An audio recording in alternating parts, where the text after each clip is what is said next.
So కొంతమంది patients AMH reports తీసుకొని వస్తూ ఉంటారు. మేడం మాకు కౌంట్ చాలా తక్కువ ఉందని చెప్పారు, సో మాకు ప్రెగ్నెన్సీ వచ్చే అవకాశం ఉందా అని చెప్పి అడుగుతూ ఉంటారు. సో నేను ఈ వీడియోలో ఈ క్వశ్చన్కి ఆన్సర్ చేయడానికి ట్రై చేస్తాను. హలో అండి, ఐఎమ్ డాక్టర్ కీర్తి, మీ fertility expert, 49 hospital Vizag branch నుంచి మాట్లాడుతున్నాను.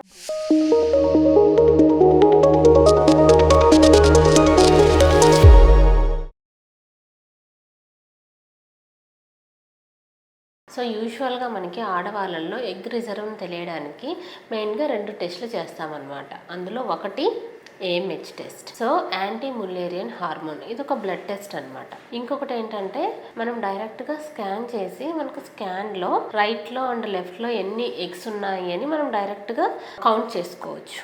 So first thing is the blood test, AMH test. రెండోది ఏంటంటే స్కాన్, యాంట్రల్ ఫాలిక్యులర్ కౌంట్ అంటారు. సో ఈ రెండింటి ద్వారా మనము ఎగ్ కౌంట్ని మనము తెలుసుకోవాల్సి ఉంటుంది. సో ఇప్పుడు ఏఎంహెచ్ అంటే యాంటీ ముల్లేరియన్ హార్మోన్. మనకి ఇది ఒక బ్లడ్ టెస్ట్ అనమాట.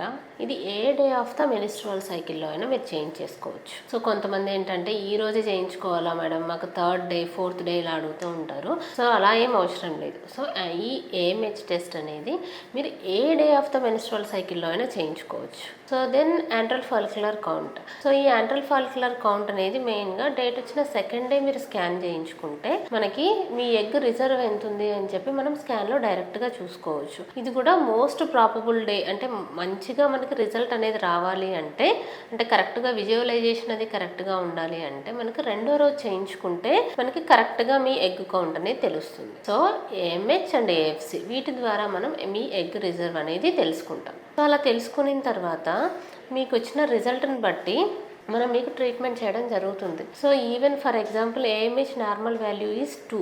కొంతమంది పేషెంట్స్కి 1 కానీ అంటే 0.5 కానీ ఇలా తక్కువ వాల్యూస్ వచ్చిన పేషెంట్లు అక్కడక్కడ ఉంటారు. సో ఇలా వచ్చిందని వెంటనే కంగారు పడాల్సిన అవసరం లేదు. సో మీకు నిజంగానే ఎగ్ కౌంట్ అనేది 1 కంటే తక్కువగా ఉంది, మనం స్కాన్లో చూసుకున్నట్లయితే మీకు ఎగ్ రిజర్వ్ అనేది తక్కువగా ఉంది అంటే సపోజ్ యూజువల్గా రైట్లో ఒక 8 ఎగ్స్, లెఫ్ట్లో ఒక 8 ఎగ్స్, 16 ఎగ్స్ ఉండాలి. సో ఒక రైట్లో ఒక 2-3 ఎగ్స్, లెఫ్ట్లో ఒక 3 ఎగ్స్ అలా ఉన్నాయనుకోండి. సో 2 ఏఎంహెచ్ అండ్ ఏఎఫ్సిని మనం కోరిలేట్ చేసుకుంటాం. సో 2 తక్కువగా ఉన్నాయి అనుకున్నట్లయితే సపోజ్ మీకు ఏజ్ని బట్టి తర్వాత మనం కేటగరైజ్ చేస్తాం. సో ఇలా ఎగ్ కౌంట్ బాగా తక్కువ ఉండి ఏఎంహెచ్ ఏఎఫ్సి 2 తక్కువగా ఉండి మీరు ఒక 25-26 ఇయర్స్ ఏజ్లో ఉన్నారనుకోండి, మీరు న్యాచురల్గా అయినా ప్రెగ్నెన్సీని కొంచెం ఫాస్ట్గా ప్లాన్ చేసుకుంటే మీకు ప్రెగ్నెన్సీ ఛాన్సెస్ ఎక్కువగా ఉంటాయి. లేదు అదే మీకు ఒక 35 ఇయర్స్ అలా ఏజ్ ఉందనుకోండి, సో అప్పుడు ఇమీడియట్లీ మనం ఎయిదర్ ఐయుఐ కానీ ఐవీఎఫ్ ట్రీట్మెంట్కి కానీ డైరెక్ట్గా వెళ్లాల్సి ఉంటుంది. సో ఐయుఐ కూడా ఎక్కువ సైకిల్స్ చేయమన్నమాట ఇటువంటి పేషెంట్స్కి. సో ఒక 1 or 2 సైకిల్స్ చేసిన తర్వాత ఇటువంటి పేషెంట్స్ని, ఎందుకంటే రిజర్వ్ అనేది తగ్గుతూ ఉంది కాబట్టి కొంచెం డైరెక్ట్లీ ఐవీఎఫ్ ట్రీట్మెంట్లో అయితే మనకు ఛాన్సెస్ అనేవి మంచిగా ఉంటాయి. సో అదే తక్కువ ఏజ్ గ్రూప్లో ఉన్న వాళ్ళు మీరు న్యాచురల్గా కొన్ని రోజులు ట్రై చేసి అవ్వకపోతే సో ఫర్టిలిటీ డాక్టర్ని కొంచెం తొందరగా కన్సల్ట్ అవ్వాల్సి ఉంటుంది. సో ఎందుకంటే వీళ్ళకి జెనెటికల్గా కూడా కొంచెం ఫాస్ట్గా ఎగ్స్ తగ్గిపోతూ ఉన్నాయన్నమాట.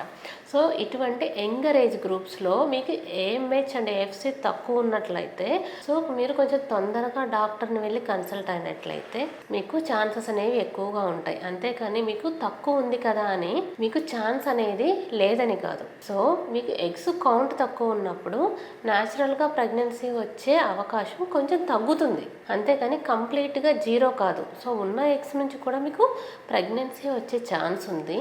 బట్ కొంచెం ఫాస్ట్గా మీరు ట్రీట్మెంట్స్ కానీ ఎక్కువ రోజులు వెయిట్ చేయకుండా సో ఒక 2-3 ఇయర్స్ అలా వెయిట్ చేస్తూ ఉన్నట్లయితే మీ రిజర్వ్ తక్కువ ఉంది కాబట్టి మీకు ఛాన్సెస్ కూడా బాగా తగ్గుతాయి. సో ఎక్కువ రోజులు వెయిట్ చేయకుండా మీరు తొందరగా కన్సల్ట్ అవ్వాల్సి ఉంటుంది. అంతే తప్ప మీకు న్యాచురల్గా కానీ లేదు సింపుల్ ట్రీట్మెంట్స్లో కానీ ప్రెగ్నెన్సీ వచ్చే ఛాన్స్ ఏఎంహెచ్ తక్కువ ఉన్నా కూడా ఛాన్స్ ఉంది. Don't worry.